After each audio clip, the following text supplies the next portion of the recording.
Alex, what led you to co-founding Wayve in 2017? Was it your passion and love of surfing? What led to the co-founding? I called the company Wayve because I wanted the chance to catch a wave home in the middle of a city, London, which sadly doesn't have any surf breaks. But I had the chance to do a PhD for many years looking at the areas of how to build a more intelligent robot, how to solve the problems of computer vision to let us see the world for ourselves, understand what's around you, what's going to happen next. And that work led me to a pretty deep belief that we have the capability now to build intelligent machines that can make their own decisions, can understand the world for themselves. And at the time, 2017, the prevailing approach to autonomous driving was one that was centered around building strict maps and rules that told the car how to drive. And I think we all know where that's gone. It's cost billions of dollars. It's not clear how that's going to scale to be ubiquitous for everyone everywhere. And I thought there'd be a better way. That's Alex Kendall, co-founder and CEO of Wayve. Alex joined me on the road to autonomy today to discuss Wayve, AV 2.0, and the economic impact that AV 2.0 will have as autonomous vehicles scale globally. It is a bit of a way, looking from an economic standpoint, rules-based you can't scale. You're doing an end-to-end neural net solution. You can scale out. What role did economics play when you were co-founding the company? It's a super important consideration because one approach is to throw all of the sensing, compute, and infrastructure on the vehicle to try and solve the problem, everything from the sensor stacks and compute stacks you see driving around San Francisco today. But interestingly, we were a startup with pretty lean resource as we were starting to grow. And I think that forced a lot of innovation. We didn't have the capital to just throw $200,000 worth of kit on the car. So that was a good forcing function to look, okay, what can we get started with just cameras? How can we be more lean? How can we deal with the kind of level of compute that you find in production cars today? So that's where we started. Yes, we started with cameras, but a common misconception is that we think camera only is the way to go. Actually, I think the sensing stack you need to use should be based on safety, scalability, and economics. And I think that camera radar is a really viable strategy. Might choose LiDAR, but ultimately, whatever sensor package you choose, you have to make sure that it produces safe enough behavior and it has the economics to scale. And the fundamental approach that we're looking to take is to enable solutions at scale, enable solutions that don't require that level of infrastructure or support, but ones that can produce something that is viable for people to experience everywhere. Do you see 4D radar potentially fitting in that stack as the technology evolves and becomes better? What are the dimensions in 4D radar? I guess radar typically has 3D, you've got the various width and height angles as well as range, and then you have Doppler or the fourth dimension. And so a 4D imaging radar, absolutely. We're seeing the movement away from radars that you buy that do the detections and give you the detections as output to feed into your perception stack.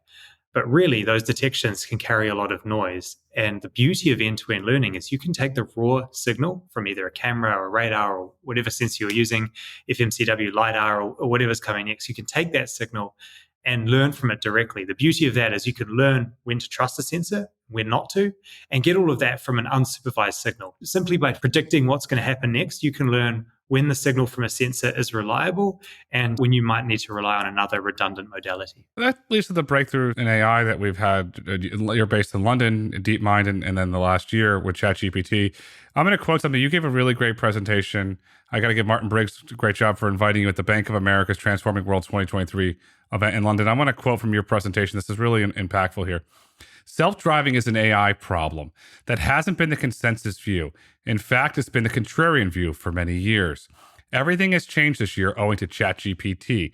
When we founded Wayve, the thesis we had, the rules and mapping-based approaches of the autonomous vehicles in operation today wouldn't let this tech scale. In order to bring it to everyone anywhere, you needed a system that has onboard intelligence to understand and make its own decisions. End quote. You're right. Did you see the ChatGPT moment before it happened, and that's why you created Wayve? Look, I think the ChatGPT moment has blown us all away in the AI field with the impact it's had, the consumer reach it's had. But I think it's also fair to say that we saw a lot of this progress coming through GPT-1 and 2 before GPT-3. But I think the thing that personally surprised and inspired me was just the sheer scale of engineering that OpenAI was able to achieve. The amount of RLHF, red teaming, feedback, and scale of compute that made a hundreds of billion parameter model possible. That was a remarkable achievement in itself. But also the fact that chatbots are such an accessible thing that became so universally delightful to people. I really do hope that self-driving can be, in a similar way, the very first time that people across the world get to experience and be delighted by embodied AI. I think there's going to be tons of different applications of embodied AI in the future. But I think self-driving is going to be that first example. And I can't wait for a similar moment when people get to touch and experience what we are seeing the early stages of here at Wayve with embodied AI in your cars or the vehicles that drive you around. Wave posted a great video. Mr. Bill Gates went and visited you in London, and the smile on his face was remarkable. And you said to him, "Where would you like to go?" "I like fish and chips." And your vehicle drove Mr. Gates to get fish and chips. Was that planned? The vehicle performed very well, but the point is the delight of Mr. Gates' face says it all. He was in London for, I don't know, maybe 24 or 48 hours. And the one thing he wanted to do was go and get fish and chips. We typically test with the vehicles around near our office in North London, or we do other trips to cities around the UK. At the time, we hadn't really done much testing down near Parliament or where his hotel was in central London. He told us he wanted to go get fish and chips. And so we did this route that we hadn't done before and showed him driving through central Soho, where it was filled with pedestrians and cyclists. It was a mind-blowing experience. And we got there, and I guess the security team didn't let him go into the fish and chip shop. So we ended up eating it in the back seat. What a cool experience. The vehicle has never driven that route in central London where Mr. Gates' hotel was. You just picked him up and then you went on your journey? Yeah, I mean, that's the whole thesis behind our approach, is to build a system that can learn behavior. For example, if you need to go through a traffic light, we don't want every single traffic light. We don't want to have to set the rules, tell how many lanes there are, where the traffic lights are, what to look for, which traffic light associates with each lane. The AV 1.0 approach tends to map all of those things out. Instead, we want to build an AI that learns how to deal with a traffic light, learns the kind of things that you and I take for granted when you go through a situation like that, so that when you go to a new one you've never seen before, you know how to deal with it. Now, the result is that we have a neural network that's capable of understanding driving scenarios in a general sense. We can take it to new cities we've never been to before, and it can drive on these routes without an HD map, without any experience from that city, because it's able to take that knowledge and apply it to new scenarios. In a similar way, we have been doing last mile grocery deliveries here in London with our partners, Asda, for about a year. One day, Asda asked us to shift to another one of their sites in London. And in a space of literally a week, we were able to take our operations from one site and move to another and do deliveries to new people, new routes in a new situation, because we didn't need to pre-map it. If we jump back to the economics question you were asking, I can't see a world where it is economically feasible, even with crowdsourcing, to produce and maintain an HD map at scale. So I think the way to bring beyond a small affluent area like San Francisco, but the way to bring self-driving to scale has got to be through having the onboard intelligence. And of course, you need a navigation map, but having the intelligence to not require an HD map that tells you about the environment. The technology's evolved, and we'll go down old technology row when self-driving first came out. Oh, you have to have VDEX, you have to connect everything. Nope, prove you didn't. Oh, you have to have an HD map, and then you're proving that wrong. The technology is evolving. As the technology evolves, it's becoming economically scalable. When it becomes economically scalable, you can make a profitable business. That's what a lot of, let's say, the traditional researchers do not understand, all the breakthroughs that are happening in AI that are enabling this technology to scale. You call this AV 2.0. Is this achievable because you're end-to-end AI solution?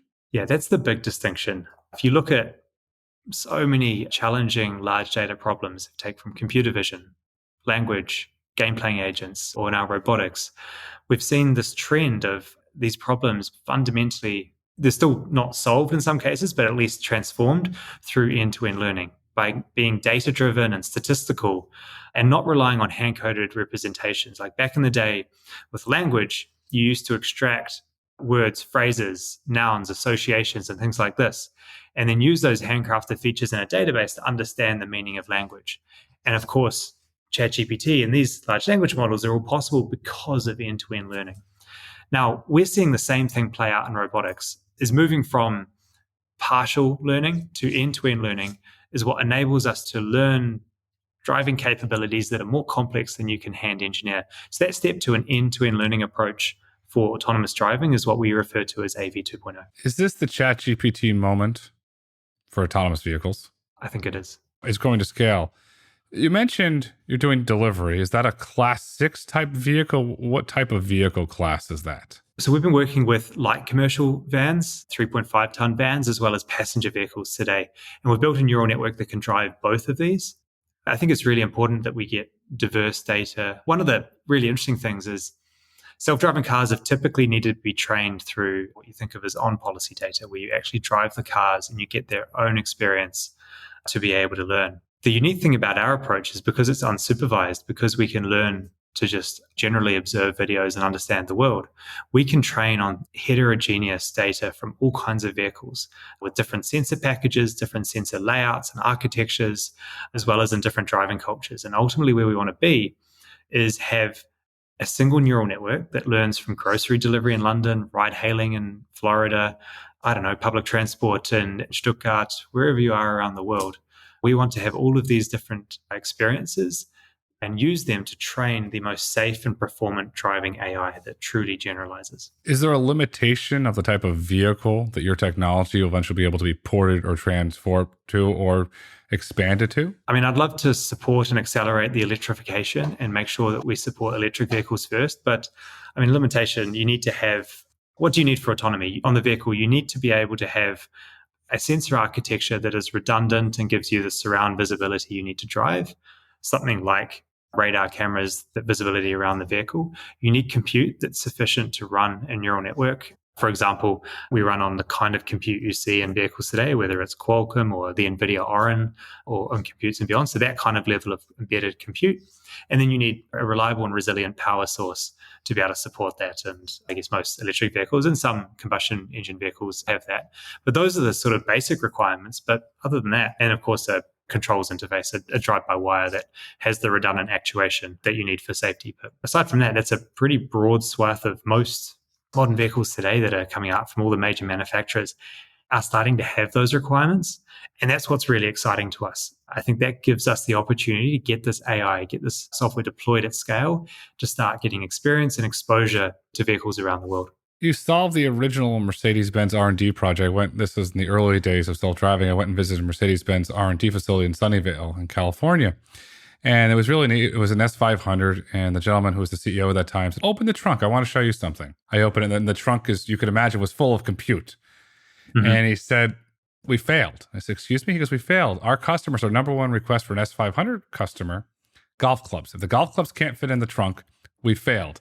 And he kept pushing his team to make the compute smaller and smaller so the golf clubs could fit in the trunk. And that's what you're doing, because you're not going to take a lot of compute on board the individual. If Mercedes is eventually a customer, they're going to be able to put their golf clubs in the vehicle.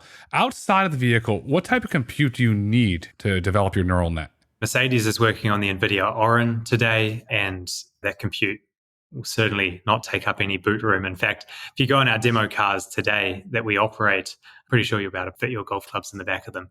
But for training, so that's the neat thing, right, is that we train at extraordinary compute scale. That means that the neural network can be very efficient and effective and deployed with a lean amount of inference, edge compute for inference. But for training, it's extraordinary. It's a scale that we want to push, scale that goes beyond some of the largest training runs today. It's not like training a language model where you can put all the data on the compute nodes, but we've got to deal with hundreds of petabytes of video.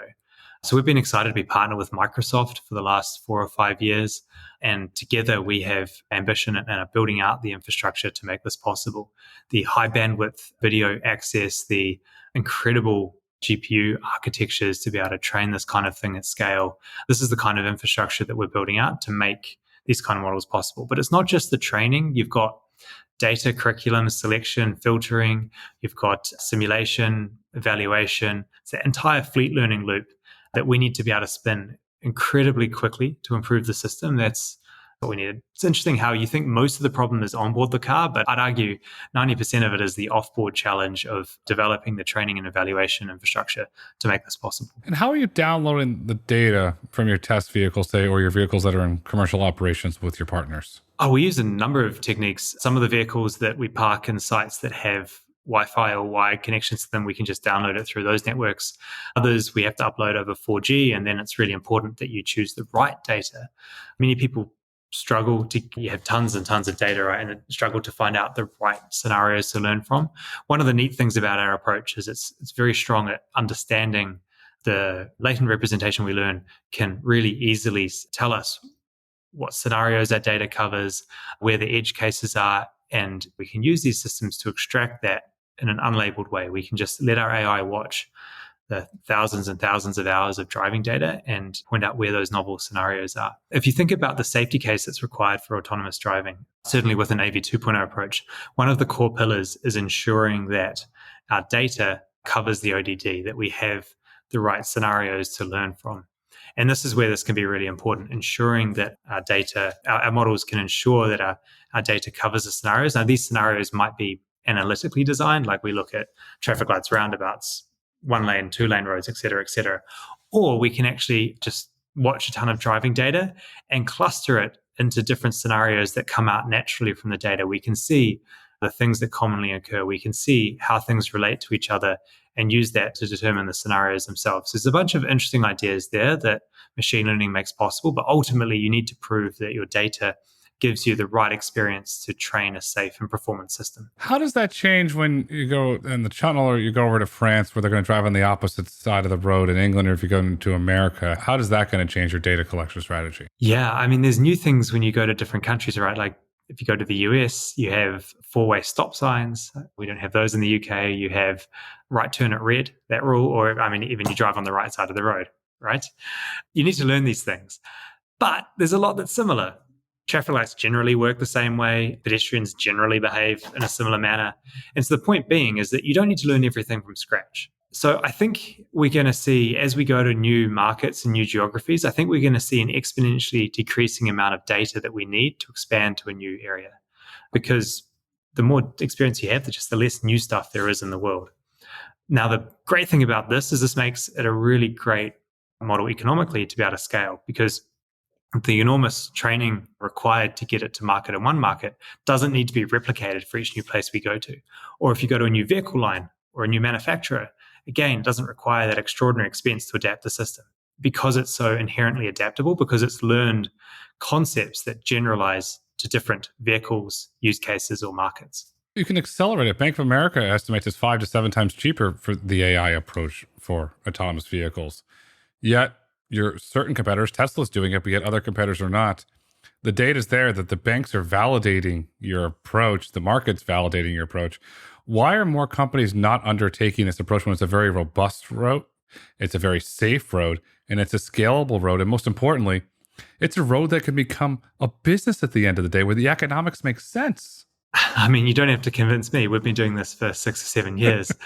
But I think it's important to recognize that we didn't have all the proof points until the last couple of years, right? This has been a contrarian, scientific development for many years. And I think in the last year or two, we've seen the level of performance and the detailed thinking around a safety case that now makes us viable. And I think the market's starting to recognize that. It was interesting to see Tesla pivot to this approach last year. We're starting to see automotive manufacturers really push to work with this technology and get it into their vehicles quickly. I had an automotive CEO say to me a couple of weeks ago, wow, this is mind-blowing. I want to change plans to get this in our vehicles quickly because of the potential it offers, and it actually can make a viable unit economic model for autonomy.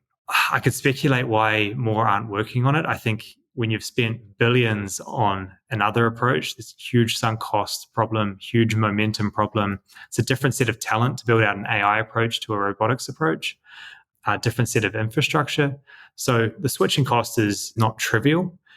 I guess people have formed sort of religions around these approaches, right? And the jury's still not out. I think we still have a lot of interesting problems to solve from here to be able to get this to scale. But I feel convicted and confident that we've got the team that can pull this off. The other thing, we're not going to get in the details, but you have world-class investors. Microsoft is an investor in you, and they're a long-term stable investor, and they do a really good job of scaling their automotive. And look at what Sasha's done with scaling Azure, and he's going to find the next growth. There's no doubt about that. Perhaps you are the next growth element for them. You mentioned you're talking to a CEO, and he wants to get your technology in their vehicle.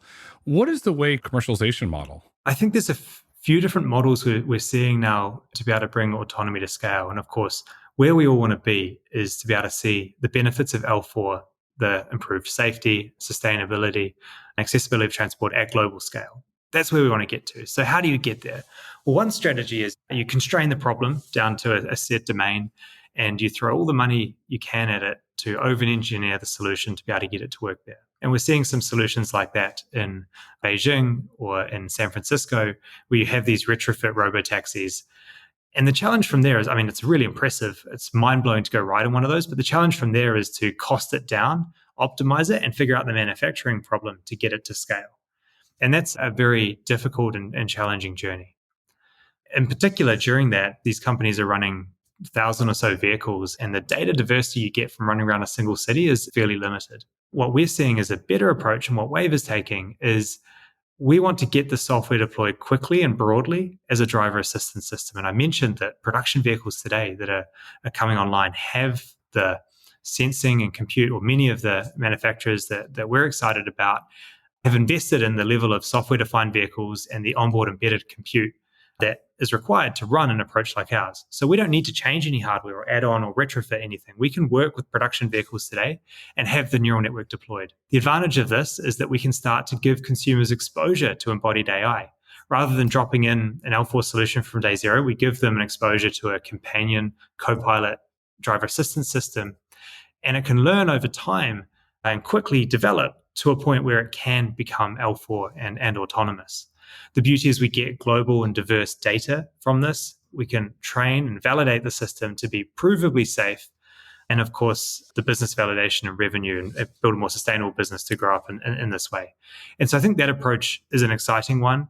And it's an exciting one because the automotive industry has made the bold step to move towards open compute platforms, move away from solutions like Mobileye that are closed products, and move to compute platforms like the NVIDIA Orin or Thor, Qualcomm chips, Renaissance chips, or whatever embedded system that you're working on. This is all very exciting for us and gives us that opportunity to get AI deployed into millions of vehicles soon. Brilliant. Brilliant. I was reading a report from Tom Naran from RBC Capital Markets today on Tesla, and Mr. Naran does a really great job of breaking down the potential of FSD from an economic standpoint. And Mr. Naran put out a paper today estimating that FSD could generate over $18 billion a year in licensing revenue by 2030 if one OEM comes on board. It's a really interesting paper. So let's just hypothetically say you go into the licensing business. You're putting it in several global OEMs. It's a very profitable business. It's a very interesting business. Does that get deployed as an over-the-air update to the vehicle since you're working with the manufacturer? Or how can that technology get into the vehicles that you do not have to update the hardware? I think what excites me is about working with vehicles that have the necessary architecture to support an L4 deployment. So those that have redundant sensing, say camera radar or camera LiDAR or something like this, as well as redundant actuation so that you can have a fail-safe braking system, for example, and a decent amount of embedded compute. That kind of platform is exciting because, yes, we can deploy as an L2 plus system. We've got the performance there today. But not only that, we can over-the-air update it and improve the system, just like GPT-1, 2, 3, 4, and beyond is growing. Our system continues to get better over time with more compute and data. So as we improve and validate levels of safety in various operating domains, of course, we want to be able to over-the-air update this and give these benefits to consumers as quickly as possible. I think that's the right model to be able to get the system out there quickly and grow it to the end state that we will dream of. Do you feel that Tesla's FSD12, which for the record is getting really great reviews from Tesla fanatics, but also non-Tesla fanatics and banks are very bullish on it. Do you feel that validates your approach? I'd invite you to come ride in our system in London. It's pretty exciting to sit in an end-to-end neural network approach and drive around in a busy urban environment. I mean, it doesn't get more complex than that. It is super challenging with dynamic road agents everywhere. And the beauty of an AV 2.0 approach is you see human-like behavior, you see complex and intelligent reasoning through some really challenging edge cases and intersections.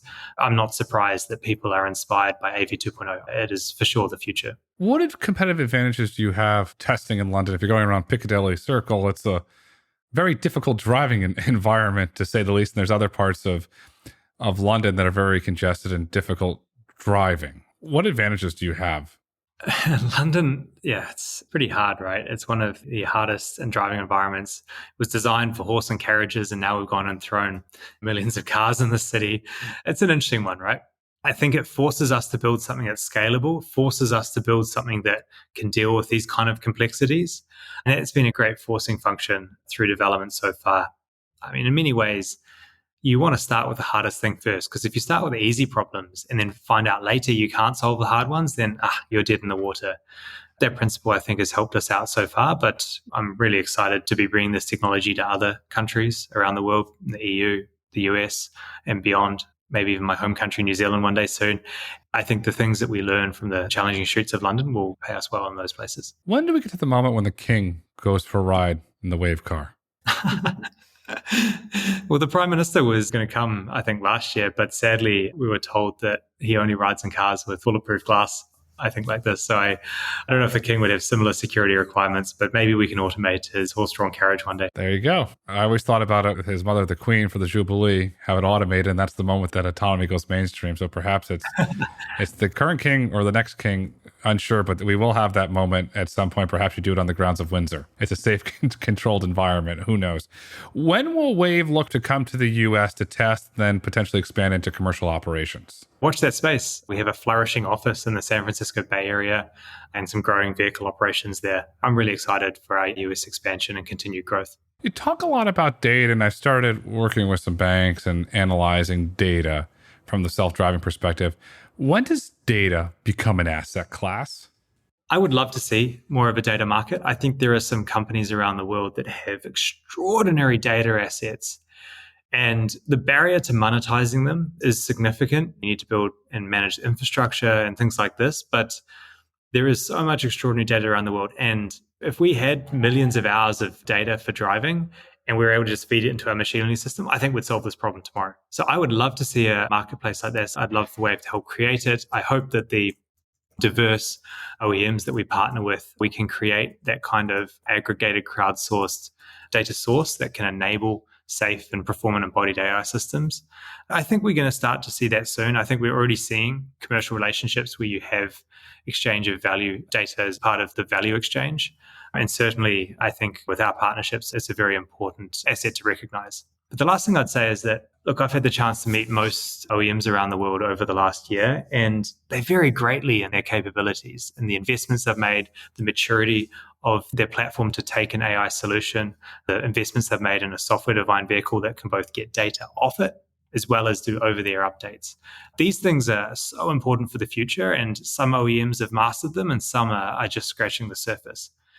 But it's also been interesting to see on the data front, the diversity and perspectives there. Some OEMs are actively collecting data from their consumer fleets. They have hundreds of vehicles in a development fleet that are also collecting data, and they know how to sort, organize, and store this level of data. That's amazing. These OEMs are in a position that are ready to win in the age of AI. And then some are starting to build that and have recognized this gap and have started to make those investments to grow these data assets. And look, we are excited to help the automotive industry grow these data assets, to help understand which data is important, because of course, ingesting hundreds of petabytes of data has extraordinary networking costs. Our model can help filter and understand this data and then ultimately exploit it to be able to provide the benefits of AI to their vehicles. I'm really excited to see the growth in this area, but great question. Could you eventually get to the point where you license your model? You have your own version of Dojo, you have your own version of Azure, where you license that model to allow OEMs to train data or to use your data for training purposes? I think it's important that we build a safety critical training loop. And it's also one that requires extraordinary amount of scale to be able to provide the level of performance that we need for safety. This is something that we're building out in Microsoft Azure with our partner Microsoft. It's a pretty challenging task. To be able to replicate that or pass that to a customer is a pretty challenging thing from a technical perspective. So I think it makes more sense for us to build and maintain the system and to flow data into it to be able to improve the performance of our AI. But having said that, we want to do this in collaboration with our partners. I think this is not just you provide a model and it's just a black box thing, but actually there are so many customizations you can do on it. Whether a specific automotive partner wants to have a certain driving style in different markets, there are different behaviors. We talked about the four-way stop signs in the US, or maybe you want to drive with a conservative view, maybe you want to drive with a sporty or aggressive view, or I don't know what various brands feel around their driving style.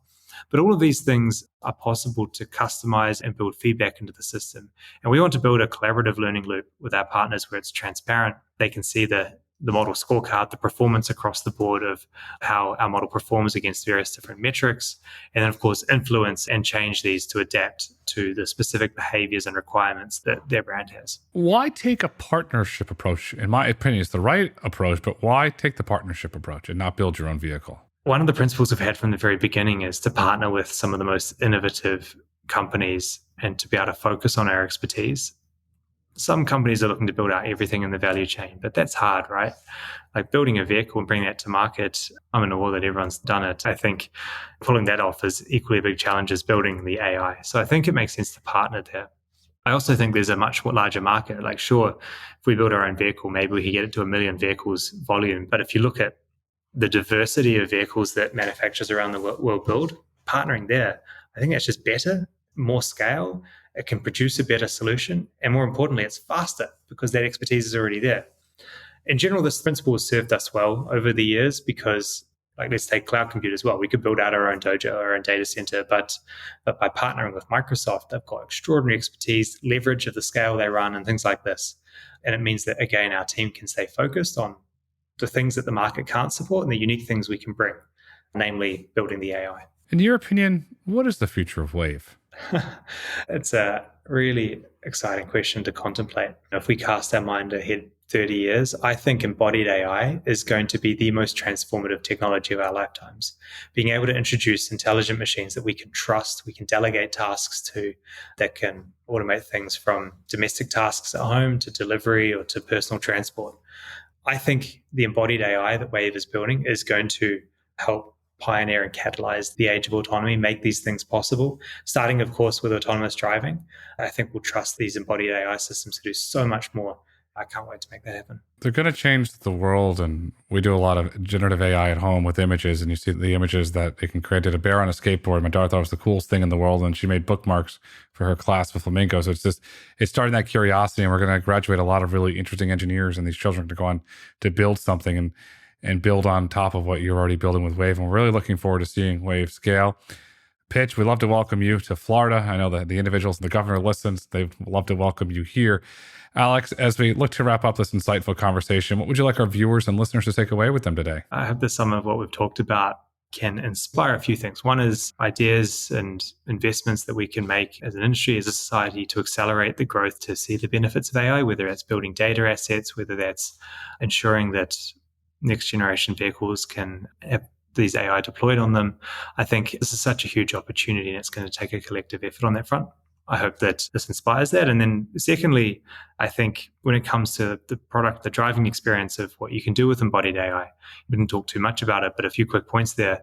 We can build an AI system that can, as we're talking about, drive in a general sense, one that you can trust, that can understand and explain its actions, one that can build a relationship with you and make sure that the tasks that are doing match your preferences and are done so in a way that conforms to the expectations you have. All of these kind of possibilities are quite different from the lane keep assist experience we have today, or the robotaxi experience where it's driving a set route where you have no control over the driving style, right?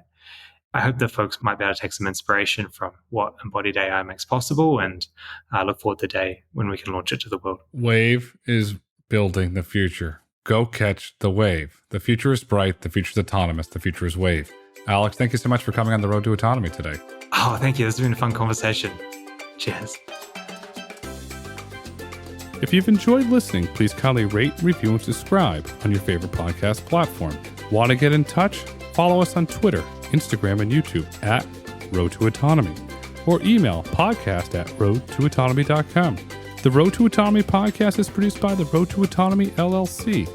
The views and opinions expressed in the Road to Autonomy podcast do not necessarily reflect those views of the Road to Autonomy, its subsidiaries, its shareholders, directors, investors, or partners. The content discussed on this podcast is for informational purposes only and should not be taken as legal, investment, tax, or business advice. Nothing is a recommendation that you purchase, sell, or hold any security or other investment, or that you pursue any investment style or strategy. The content of this podcast is presented on an as-is basis with no warranties, express or implied, of any kind.